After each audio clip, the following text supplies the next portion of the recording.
Next. So what are the causes for patient having swelling on the face at the age of 60 years? I'm at the age of 60 years, as in our patient, the swelling on the given location on the forehead, ma'am, could be a sebaceous cyst or a lipoma. And as the age is more than 50 years old, in a patient we should also suspect malignant swellings like squamous cell or basal cell carcinoma, which can present as a swelling on the face. Basal cell carcinoma cannot present as a swelling. Basal cell carcinoma always present as an ulcer. Yes. Right? Okay. But the history of it being since 20 years is not suggestive of a malignant lesion. What about bony swelling in the forehead? Bony swelling in the forehead. Which are the bony swellings in the forehead?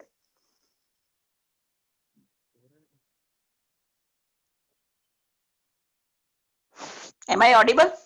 Yes, ma'am. Which are the bony swelling occurring into the forehead? As your swelling is in the forehead. Commonest bony swellings into the forehead. Metastatic, ma'am, from metastatic bony swelling of the skull. It occurs in metastatic swellings occur into the brain. Bony swellings of the skull are very less common, which are palpable. All right. Okay, then. Forehead has very limited differentials I could think of, ma'am. But you can think. Which are the other bony swellings commonly seen into the skull? Forehead. Osteoma. It's very common. Osteoma is very common. It is said that if it is a hard swelling into the forehead, in 10% of the patient, it is a osteoma, and more common into the female. Right? So if it is a hard swelling into the forehead and it is like this rounded, but it is usually in the frontal part, not near the external angular dermis. Right? So it is osteoma, and that is a benign swelling, do not require any surgery. Only for the cosmesis, even if you are doing surgery, you are giving the scar to the patient. So osteoma do not require any surgery if it is very small. Okay. So which are the other swellings occurring at this age? Which other malignant swelling occurs at this age? Melanoma can occur. Melanoma can occur, ma'am. So mole will convert into the melanoma. See, initially patient might have mole with hair, hairy mole. Yes, that will convert into the melanoma. Okay, then.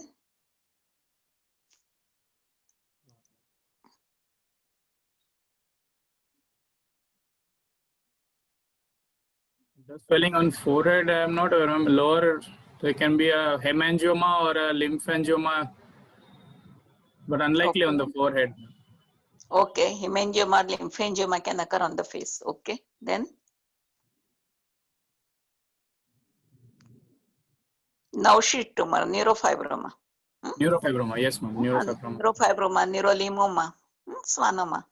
That can also occur on the face. Okay. Yes. Okay, which swellings develops in 20 years? As you say, it is a 20 years. Patient is having swelling for 20 years. So which are the swellings occurring for a longer period? Benign swellings. Most of the swellings are benign. One is osteoma. Which are the other swellings can occur for a longer osteoma, dermoid cyst, ma'am. Then patient could have a lipoma or a sebaceous cyst which has been there for a long time. Even a neurofibroma is a swelling which is slowly progressive over age and can present over years. Yes.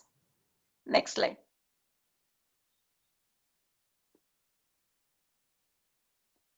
Which are the painful swellings? As you say, it is a painless swelling. Which are the painful swellings on the face?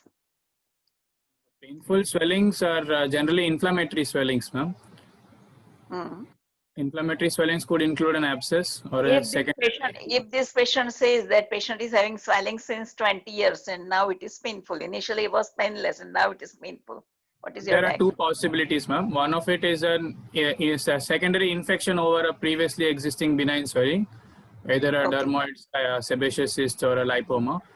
The second thing is it could be a malignant transformation with involvement of the nerves underlying. So there may be involvement of pain. Okay. So commonest first thing come in your mind, it may be a dermoid cyst or sebaceous cyst, which was benign swelling and now it has become infected, Secondary right? infection. So Yes, that ma'am. will give rise to pain. Commonest is this two, right? Yes, ma'am.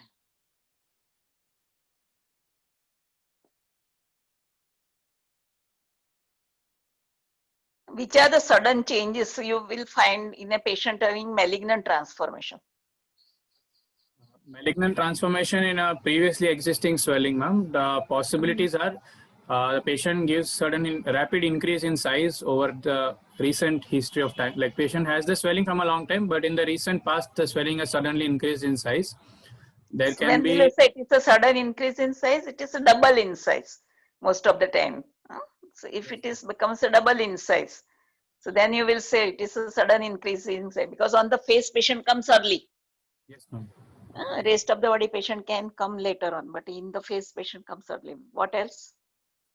Other thing could be onset of pain or overlying skin changes, ma'am. Like there could be secondarily ulceration or fungation seen Mm, and pain. Then there can be certain also sometimes bleeding from the site on okay. trivial trauma And or the color changes like in melanoma with increasing okay. in What else? It may have fixity to the underlying bone. So if it is on the face, there may be fixity to the underlying bone also. Any part of the bone. If it is in the forehead, it may be fixed swelling into the bone. Okay. yes, ma'am. So which swellings are having difficulty in eye opening? Swellings which are involving the eyelid will have complaints, ma'am, because of the weight initially. Also, neurofibroma, if it is of the plexiform type, it will cause difficulty in eye opening. Okay. Which are the swellings arising into the eyelid? The eyelid, ma'am, there can be simple causes like a sty or a chalazion can cause swelling of the eye, which will cause pain and difficulty in opening of the eye. A hemangioma in the eyelid can, because of its weight, cause difficulty in opening of the eye. Other than that, even secondarily, inflammation of the pre-existing dermoid or a sebaceous cyst causing cellulitis of the eye can cause difficulty in opening of the eye. So in that case, there will be along with the difficulty in opening the eye, there is a edema is there. Yes, ma'am. So whenever there is a edema and redness both, then your diagnosis will be sty or inflammation, any type of inflammation in your previously existing swelling. What is the treatment of sty? See, every surgeon should know whenever you are presenting face, you should know what is the treatment of sty and what is the cause of sty. Ma'am, cause of sty is a meibomian gland opening which gets blocked, and because of which there is a retention of the secretions and secondarily inflammation. So Okay. the ideal treatment initially is conservative, ma'am, where we continue with antibiotic drops topically and hot compresses, so that the inflammation reduces and the content is expressed out. In case when it does not in case it does not recover with conservative management, then maybe operative under slit lamp examination or under slit lamp examination or microscope, incision and drainage may be required if it turns into an abscess. So Recurrent most of the time it requires removal of the hair which is infected, right? So yes, if you are able to find out that hair which is more painful, just plucking of that hair will give resolution of swelling. But if it is very large, then it requires drainage. Small swelling usually requires removal of hair and it becomes all right. And how can you prevent development of sty? Ma'am, in patients with recurrent Recurrent, stye particularly for the person who is a very recurrent style. or recurrent, ma'am, first thing is to check for visual acuity, ma'am. Most of them generally have refractive error for which they have repeated. They touch their eye very often and causing the stye. So rubbing the eyes. That Rubbing is the eye should be rubbing the eyes. avoided. So this, yes, so one is the acuity is to be corrected. So person has to wear the specs if they are having numbers. Second thing, if they are Second, driving, they should wear the specs. yes, ma'am. So no Especially dust should to go, the no dust two-wheelers, should go into the into the two-wheelers conjunction. or machine equipment or farm equipment, if they're commonly using, they should wear protective equipment and Yes, regular glasses. They should wear and glasses particularly. Okay, then ocular hygiene is very important, ma'am. yes. Okay. So presence of any other similar swelling elsewhere. So which are in which conditions the patient is having multiple swellings on the face. Neurofibromatosis is one common condition where they Okay. can have multiple similar swellings. Generalized neurofibromatosis or plexiform neurofibromatosis. Then Others, ma'am, the patient, if it's a lipoma, they can have multiple lipomas over the body. okay. Okay. What is the name for generalized lipomatosis?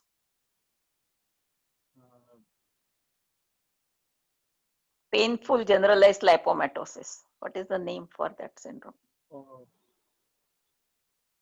Derkham's disease. That comes disease, ma'am. Yes, ma'am. It is known as a Derkham's disease. Okay. Sebaceous cyst can be there. Multiple swellings will be there. Right? Okay. Next slide. If patient is having past history of surgery and now patient is having recurrence, what could be the cause? Past history, ma'am, at the same site you are asking, ma'am. Yeah. At the same site, it could be a sebaceous cyst which with incomplete removal of the cyst wall, so it can recur. So why patient develops sebaceous cyst recurrence? Causes for recurrence of the sebaceous cyst. Mainly is because of incomplete removal of the cyst wall. Why? Generally, if it In gets which secondarily, surgery there is an incomplete removal? if it is secondarily infected and forms an abscess, ma'am, that time incision drainage with complete removal of cyst wall should be done. In case some part of it is left behind, it can recur. Okay, so that is one thing. Second thing? Second thing, if there was malignant transformation of the pre-existing cyst or swelling, like an epidermoid cancer can develop in the site. Okay. Or Next. Dermoid cyst. If you have operated for dermoid cyst and complete cyst is not removed because it is adhered with the underlying bony tissue. So in that case, patient may develop. It is either if you are operating particularly in a local anesthesia. See, dermoid cyst should not be operated under the local anesthesia because it is adhered with the underlying periosteum most of the time. And so in that case, you have to operate under the general anesthesia. One more cause is hemangioma. What is the name of the syndrome of the hemangioma which is extending into the brain? Church-Strauss. Hmm? Church-Strauss, this is multiple hemangiomas. Sturge-Weber syndrome. Sturge-Weber. Sturge-Weber, sorry, Sturge-Weber. Sturge-Weber syndrome. So when patient is having hemangioma on the face and it extends intracranially, then it is known as a Sturge-Weber syndrome. So in that case, patient may have, because it is a part of the hemangioma remains, you are only excising outside, patient may develop again swelling. Right? Yes, ma'am. Okay, if you have operated for a meningocele, you have not said this differential diagnosis. If patient is having meningocele, external angular meningocele can occur. And if it is partially removed, then if it is communicating with the meninges inside, there is CSF again leaks outside. And it may give rise to again the recurrence of the swelling. Okay. Yes, ma'am. Okay.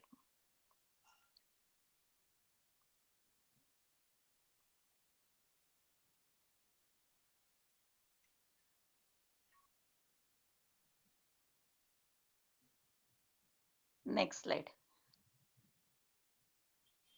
General examination.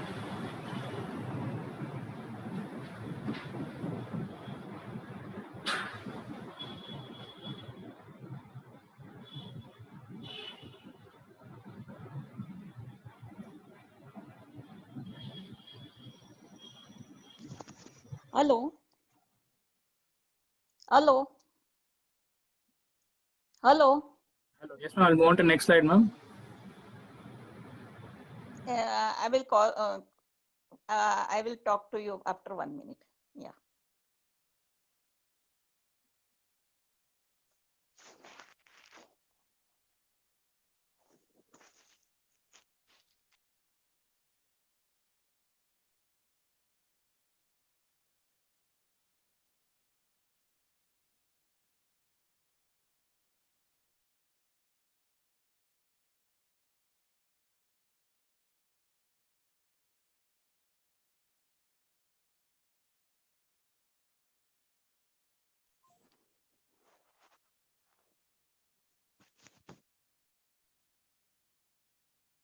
Okay, next slide. Next slide.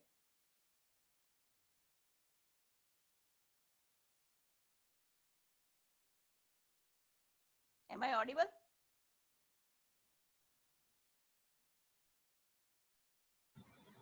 Yes, ma'am. You're audible, ma'am. Yes. So there is a ovoid shaped swelling on the forehead.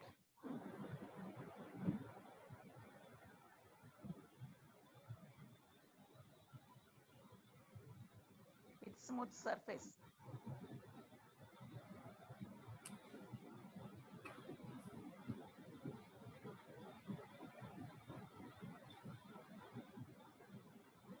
So which swellings are having cough impulse positive? Ma'am, swellings at this site communicating with the intracranial contents will have cough impulse, ma'am, like a meningocele, meningoencephalocele, or a intracranial extension of a dermoid. Okay. So how will you diagnose this? How will you differentiate these three swellings? Ma'am, by commonly, ma'am, by trans-elimination test, it will be differentiated because all the three swellings will be fluid filled, so they will show fluctuation, and intracranial extension will show some amount of reducibility, which is absent in our swelling at this point. So that is the one thing. And second thing, if you are doing translamination will be present in meningocele and meningomyelocele. Yes, ma'am, but absent in a dermoid cyst. Absent into the dermoid cyst because of the density of the content. Pultaceous material will not transmit light easily. Which are the putty swelling? Next question. Sebaceous cyst, epidermoid cyst, and dermoid cyst generally contain pultaceous material, so they will not be transilluminant. And one more is a fecal matter. Particularly fecal matter is also putty. When you are palpating any hernia, hernia into the inguinal hernia, if the fecal matter is the content, then it may be a putty swelling. Okay. Next.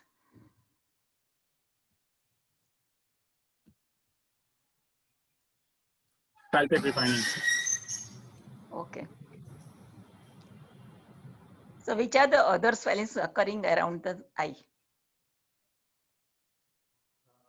As mentioned earlier, medial end of the eye and external angular end of the eye.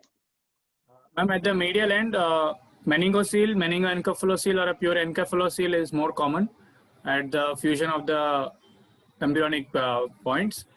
But at the lateral angle, a dermoid is more common, though either of them can occur at both of the angles. Okay. What else? Which other swellings can occur at medial angle? Sebaceous cyst and lipoma can occur anywhere. Okay. What else? One I have told, STI. What else? STI, chalazion or meibomian cyst, retention cyst can occur. Other than that, neurofibroma is generally on one side, not in the midline. Unless it is generalized where there will be multiple swellings. Nearer to medial angle, one more cyst occurs, and that is known as a nasolacrimal duct cyst.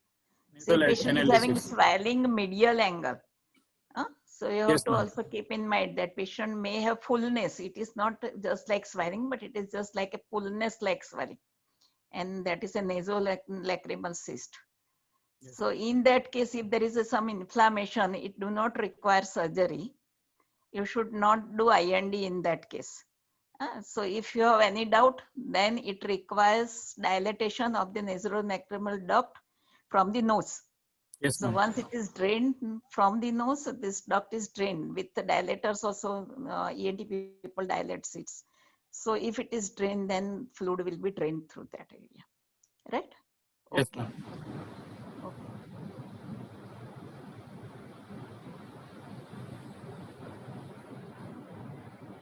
What is the difference in doing surgery? So next, just what is your diagnosis? As you say, it My is a diagnosis, external angular dermoid cyst, ma'am. angular dermoid. So what is the cardinal signs for dermoid?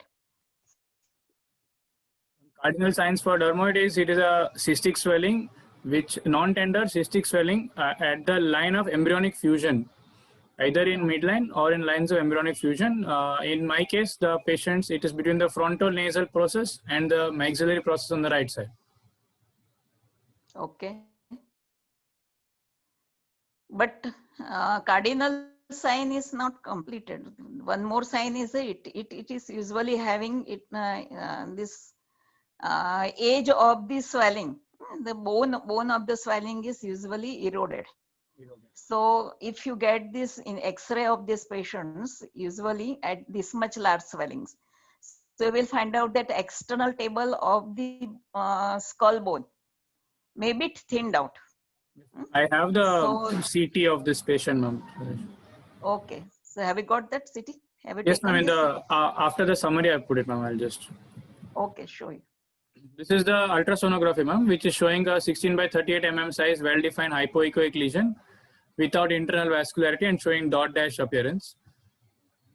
And this is a CT, ma'am, where the SIM size, soft tissue density without intracranial extension or bone indentation, as it can be seen But here. you can, there is a little bit bone indentation is found at upper end. You can see little bit indentation is there. So not more indentation, but most of the time in this much large swelling, there is a bony indentation and you can palpate that bony indentation with the finger. So that is important thing. Whenever you are operating, seeing such type of swelling, there may be some bony indentation. Okay. Yes, ma'am. FNSC So of this this is a was done with. subcutaneous swelling. This is mainly a subcutaneous swelling, right? Yes, ma'am. Only thing is a density. Density is important. Sebaceous cyst, we should not do CT scan for sebaceous cyst. Keep in mind, cardinal sign of sebaceous cyst is punctum, as everybody knows. Right? So if you find out punctum, don't go for the CT scan, even if it is on the forehead. But yes, if it is a very large swelling and it is, you are suspecting something about dermoid cyst, always go for CT scan. So abnormal site on the face and abnormal swelling on the face always require CT scan. You have to diagnose that extension is intracranial present or not before operating the patient. Yes. Okay. Next. Next, FNAC, ma'am, which is showing squamous cells with fibrofatty and keratinized background. So, history of dermoid. Okay. What else you will find out in dermoid cyst? Any dermoid cyst. Altiaceous material, ma'am, which will contain debris, like desquamated squamous cells and fibrofatty keratin and maybe hair. Yes. So you may find out hair. You may find out tooth also sometimes in dermoid cyst, right? It's Or common highly in nice, ovarian variety of this. highly nice material also find out into the dermoid cyst. Not in the face, extraangular, but anywhere in the body you will find out these things. Okay. So now what will you do? Once you have done FNSC, confirm the diagnosis. Ma'am, I'll plan for excision of this dermoid cyst, ma'am. Okay, go back and As show is- the swelling. Face means face. Where will you put the incision? The incision we will put along with the forehead creases, no? Okay. As Above the eyebrow or below the eyebrow? above the eyebrow, ma'am. Above the eye. So At this this is level would be important. my. Yes, this is important. Whenever you are operating any swelling nearer to the eyebrow, shaving of the eyebrow is not done for this excision. See, it is a cosmetic thing. It takes long time for eyebrow to come back. So shaving is not done. That is important thing. An incision is kept either above the eyebrow or the below the eyebrow, right? It should not cross the eyebrow because it will give rise to partition of the hair into the eyebrow. So it should not cross the eyebrow. Incision should be above or below the eyebrow. Okay. What else will you do in this patient? Ma'am, as you mentioned, ma'am, we prefer to take this patient under GA rather than local anesthesia. Okay, then. And the incision will be along as around like this incision, ma'am, above the eyebrow, along the forehead creases. Separate the cyst And from the. I prefer, as this is a little bit larger swelling, you can have little bit elliptical incision also. It is a Yes, larger ma'am. swelling, so there will be a later on wrinkling. So little bit central portion, you can keep little bit elliptical incision. Normally we do not keep elliptical incision, but larger swellings you can keep elliptical incision. Second thing, your incisions should extend beyond the skin swelling, right? Not only, don't make a micro incision. It should extend beyond the skin swelling so that you can dissect out from the lateral part. First you make the upper and lower flap and you dissect out from the lateral part easily. And making 1 or 2 mm more incision makes the surgery easy. See, it is easy to remove it properly. But yes, if this swelling is nearer to the nasolacrimal duct or any other part of the area where you want smaller incision, if you are operating for the sebaceous cyst on the face, then you keep smaller incision. Am I audible? Yes, ma'am. You have not answered. Okay, so if you are putting that, then you keep incision on one part of one angle beyond the swelling, dissect out the swelling from one side, and then you medial end or the lateral end, which is not in the Langer's line, then you can remove the swelling like this also. So you dissect out it from the one angle and then make upper and lower flap, dissect out from the one angle, and you can excise the swelling very well. So with small incision also. All right. Yes, So, and larger swelling always keep drain. yes, ma'am. With good hemostasis, keep drain. But not by separate incision. On the face, we keep drain bring out the drain with corrugated drain at the angle. Angle of the If incision. Yes. required. This swelling will not require drain. But if it is a larger swelling, then it requires drain. So in that case, you are not putting separate drain incision on the face. We bring out drain from the angle of the swelling with keeping one stitch as in situ and remove that drain and then tie that stitch. So it will be giving good cosmesis rather than putting two, keeping separate drain incision, right? Okay, ma'am. Okay.